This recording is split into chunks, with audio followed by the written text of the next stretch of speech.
Hello दोस्तों, नमस्कार। देखिए, बिहार बोर्ड एग्ज़ाम मैट्रिक का 2026 की तैयारी के लिए हिंदी का पार्ट 3 का VVI ऑब्जेक्टिव क्वेश्चन लेकर आए हैं, जो कि आपको एग्ज़ाम की दृष्टि से महत्वपूर्ण साबित होने वाला है। तो चलिए दोस्तों, जल्दी से सेशन को चालू करते हैं।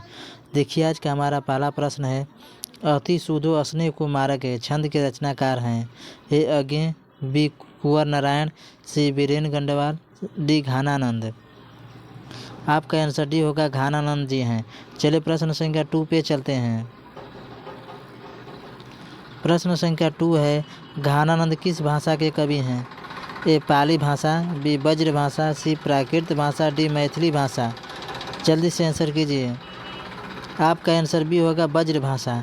घानानंद ब्रज भाषा के कवि हैं। चलिए प्रश्न संख्या 3 पे चलते हैं।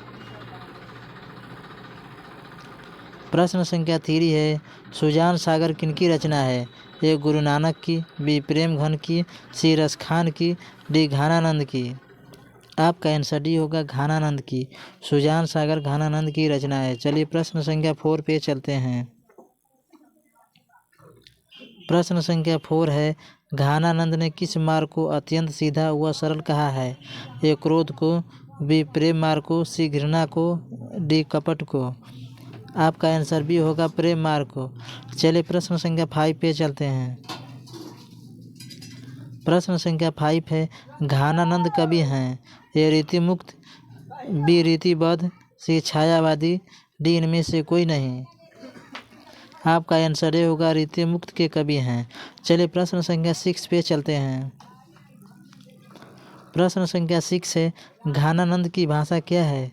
ए अवधी, बी ब्रज भाषा, सी प्राकृत, डी पाली।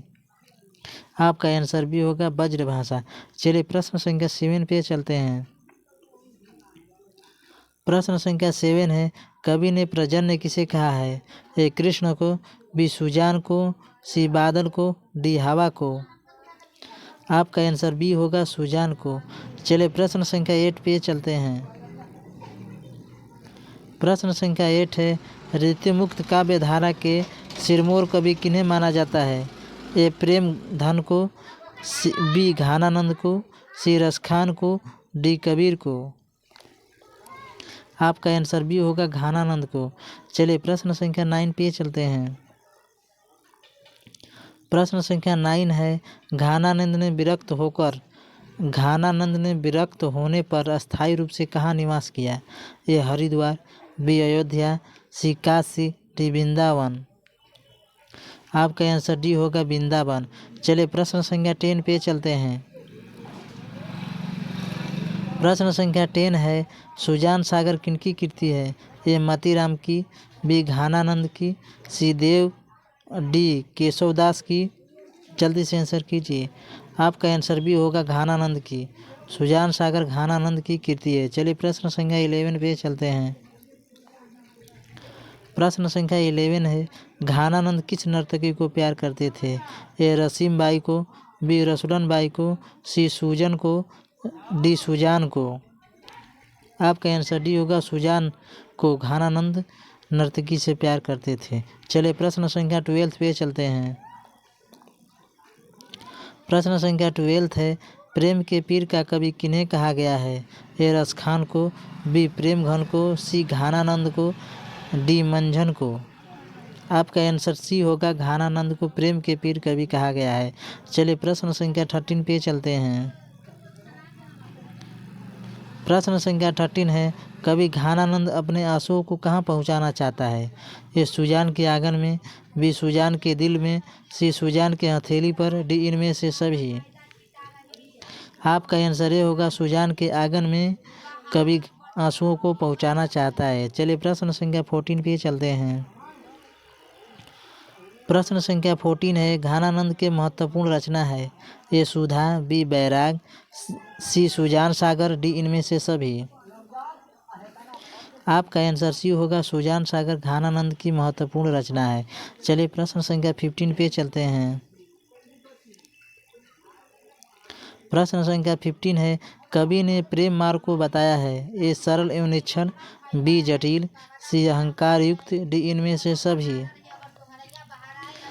आपका आंसर ए होगा, सरल एवं निश्चल। कवि ने सरल एवं निश्चल को प्रेम मार्ग बताया है। चलिए प्रश्न संख्या 16 पे चलते हैं। प्रश्न संख्या 16 है, घानानंद किस काल के कवि हैं? ए भक्ति काल के, बी वीर गाथा काल के, सी छायावाद युग के, डी रीति युग के। जल्दी से आंसर कीजिए। आपका आंसर डी होगा, रीति युग काल के घानानंद कवि हैं। चलिए प्रश्न संख्या 17 पे चलते हैं। प्रश्न संख्या 17 है, घानानंद ने जीवनदायक किसे कहा है?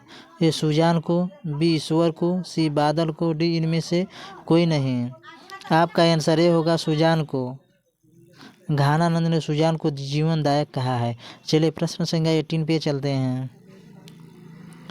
प्रश्न संख्या 18 है, घानानंद ने सुजान कहकर किसे संबोधित किया? घानानंद ने सुजान कहकर किसे संबोधित किया?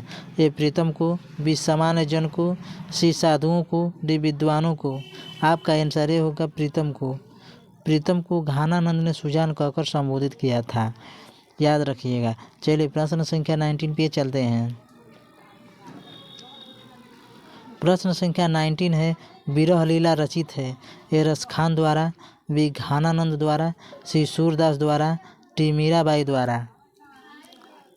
आपका आंसर भी होगा, घानानंद द्वारा विरह लीला रचित है। चलिए प्रश्न संख्या 20 पे चलते हैं। प्रश्न संख्या 20 है, घानानंद किससे प्रेम करते थे? ए कलावती नामक नर्तकी से, बी रेशम नामक नर्तकी से, सी सुजान नामक नर्तकी से, डी इनमें से कोई नहीं। आपका आंसर सी होगा, सुजान नामक नर्तकी से। चलिए प्रश्न संख्या 21 पे चलते हैं। प्रश्न संख्या 21 है, घानानंद का दूसरा पद किसे संबोधित है? ए सुजान को, बी भगवान को, सी बादल को, डी इनमें से कोई नहीं। घानानंद का दूसरा पद, आपका आंसर सी होगा, बादल को। चलिए प्रश्न संख्या 22 पे चलते हैं। प्रश्न संख्या 22 है, घानानंद किस बादशाह के यहाँ मीर मुंशी का काम करते थे? ए अकबर के, बी औरंगजेब के यहाँ, सी बाबर के, डी मोहम्मद शाह रंगीले के। आपका आंसर डी होगा, मोहम्मद शाह रंगीले के यहाँ घानानंद मीर मुंशी का काम करते थे। चलिए प्रश्न संख्या 23 पे चलते हैं। प्रश्न संख्या 23 है, घानानंद की मृत्यु कब हुई? ए 1737 ईस्वी में, बी 1739 ईस्वी में, सी 1741 ईस्वी में, डी 1743 ईस्वी में। आपका आंसर भी होगा, 1739 ईस्वी में घानानंद की मृत्यु हुई थी।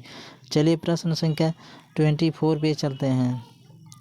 तो देखिए दोस्तों, 23 प्रश्न थे। यह वीडियो अच्छी लगी आपको तो प्लीज़ चैनल को लाइक और सब्सक्राइब कीजिए, क्योंकि ऐसे हैं वीडियो आपके लिए हम डेली लेकर आते रहते हैं। धन्यवाद दोस्तों। जय हिंद, जय भारत।